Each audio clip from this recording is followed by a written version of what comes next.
Hi friends, good morning. எல்லோரும் எப்படி இருக்கீங்க? நான் நல்லா இருக்கேன், நீங்களும் நல்லா இருக்கீங்கன்னு நம்புகிறேன். இன்றைக்கி என்னென்னா பீர்க்கங்காய் துவையல் தான் வைக்க போகிறோம். நான் ஏற்கனவே பீர்க்கங்காய் துவையல் போடும்போது ஒருத்தவங்க கேட்டிருந்தாங்க, எப்படிக்கா பண்ணுவீங்கன்னு கேட்டிருந்தாங்க. அவங்களுக்காக தான் இந்த வீடியோ. பீர்க்கங்காவை தோல் சீவி நல்லா கழுவி நல்லா தண்ணி வடிய வச்சுருக்கிறேன். அதுக்கப்புறம் அதுக்கு தேவையான பொருள் பூண்டு, வத்தல், கருவேப்பிலை, புளி, இங்கே உளுந்தம்பருப்பு, கடலைப்பருப்பு, தேங்காய், கொஞ்சோண்டு தேங்காய் துருவி வச்சுருக்கிறேன், உப்பு, எண்ணெய். இதுதான் இதுக்கு தேவையான பொருட்கள். இது எப்படி செய்யலான்னு பார்க்கலாம். வாங்க வீடியோக்குள்ளே போகலாம். ஃபஸ்ட்டு அடுப்பை பற்ற வச்சுக்கலாம். சட்டி காயட்டும். எண்ணெய் ஊற்றிக்கலாம். நான் இன்றைக்கி எனக்கு தேங்காய் எண்ணெய் யூஸ் பண்ணுறேன். உங்களுக்கு என்ன எண்ணெய் வேணுமோ நீங்கள் அதை யூஸ் பண்ணிக்கோங்க. எண்ணெய் காஞ்சிடுச்சு. இந்த கழுவி வச்ச பீர்க்கங்காய் தோலை போட்டுக்கலாம்.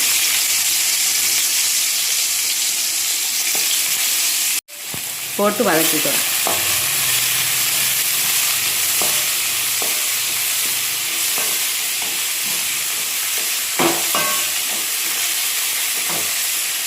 லைட்டாக உப்பு போட்டுக்கலாம். உப்பு போட்டு லைட்டாக வதக்கி லைட்டாக வேக விட்டுருவோம். வேக விட்டதுக்கப்புறம் பார்க்கலாம். இப்போ பீர்க்கங்காய் நல்லா வதங்கிடுச்சு. எடுத்து தட்டில் வச்சுருக்கிறேன். இதை கொஞ்சம் ஆறட்டும். நம்ம அதுக்குள்ளே அடுத்தது பார்க்கலாம்.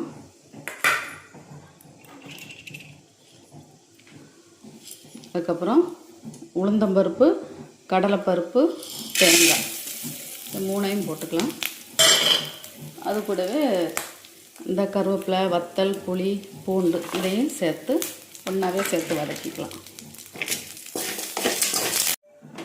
நல்லா வதங்கிடுச்சு. கரண்ட் வேறு போயிடுச்சுங்க. காலையில் இருட்டுக்குள்ளே தான் உட்காந்து பண்ணிக்கிட்டு இருக்கிறேன்.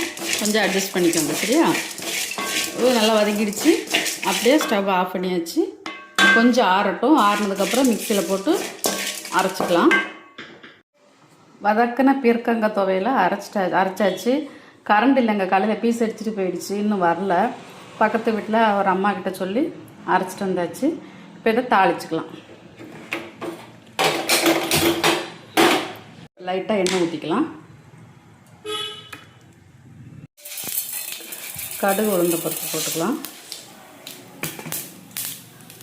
வீடியோ எடுக்கிறதுக்கு ஆள் இல்லைங்க. அவர் வெளியே போயிருக்கார். காலையில் 5 மணிக்கே ஒரு வேலையாக வெளியே போயிட்டார். இன்னும் வரல. அதனால் நம்மளே வீட்டுக்குள்ளே எடுக்க வேண்டியதுதான். கருவேப்பிலை வந்து அரைச்சி வச்ச இந்த இதையும் போட்டு அது நல்லா வதக்கிக்கலாம். பீர்க்கங்காய் துவையல் ரெடி.